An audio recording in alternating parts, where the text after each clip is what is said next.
Друзі, коли ви ночуєте в лісах, то будьте максимально осторожні.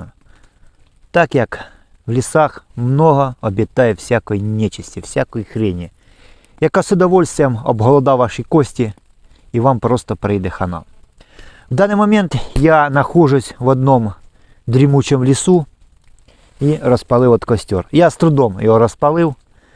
Хорошо, що попались білки, я обірвав з них пуху і от вийшло розпалити мені костер. І це мене согріває. І треба, щоб костер горів всю ніч, тому що вокруг мене будуть лаяти всякі звірі.